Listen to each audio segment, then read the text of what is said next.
ஒரு மகிழ்ச்சியான செய்தி. இதயம் நல்லெண்ணெயின் விலை லிட்டருக்கு ரூபாய் 105 குறைஞ்சிருக்கு. செப்டம்பர் 2023ல 1 லிட்டர் இதயம் நல்லெண்ணெயின் அதிகபட்ச விலை ரூபாய் 503. ஆனா இப்ப 1 லிட்டர் இதயம் நல்லெண்ணெயின் விலை ரூபாய் 398 மட்டும்தான் தமிழ்நாட்டுல. அப்ப இனிமே எல்லாரும் இதயம் நல்லெண்ணெய் வாங்கலாம் இல்ல? ரஷ்யா உக்ரைன் இடையே கடந்த 2022 முதல் போர் நடைபெற்று வருகிறது. உக்ரைனுக்கு பல நாடுகள் ஆதரவளித்து வருகின்றன.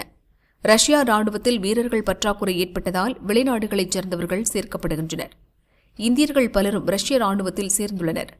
எலக்ட்ரீஷியன், சமையல்காரர்கள், பிளம்பர்கள், டிரைவர்கள் உள்ளிட்ட உதவியாளர்கள் வேலைக்கு ஆட்கள் தேவை என கூறி சில ஏஜென்ட்டுகள் இந்தியர்களை ரஷ்ய ராணுவத்தில் மோசடியாக சேர்த்துவிட்டுள்ளனர். இவ்வாறு சேர்க்கப்பட்ட இந்தியர்கள் ராணுவத்தில் முன்கள வீரர்களாக ஈடுபடுத்தப்படுகின்றனர். அவர்களை ரஷ்யா விடுவிக்க வேண்டுமென்று இந்தியா வலியுறுத்தி வருகிறது. இது தொடர்பாக மத்திய வெளியுறவு அமைச்சக அதிகாரி ரந்தீர் ஜெய்ஸ்வால் பேட்டியளித்தார். ரஷ்ய ராணுவத்தில் 126 இந்தியர்கள் பணியாற்றியது தெரியவந்தது.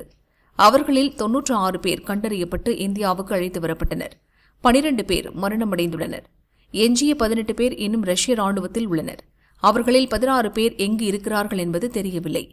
அவர்களை காணாமல் போனவர்கள் பட்டியலில் ரஷ்யா வைத்துள்ளது என ஜெய்ஸ்வால் கூறினார். ரஷ்ய ராணுவத்தில் சேர்ந்த கேரள திருச்சூரைச் சேர்ந்த 32 வயதான பினில் என்பவர் கொல்லப்பட்டார். அவரது உறவினர் 27 வயதான ஜெயின் படுகாயமடைந்து மாஸ்கோ மருத்துவமனையில் சிகிச்சையில் உள்ளார்.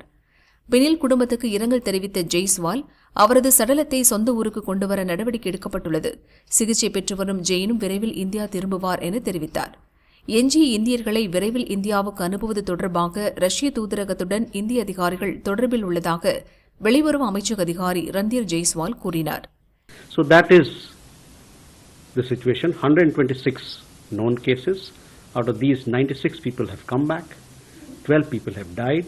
There are 18 people who've been categorized.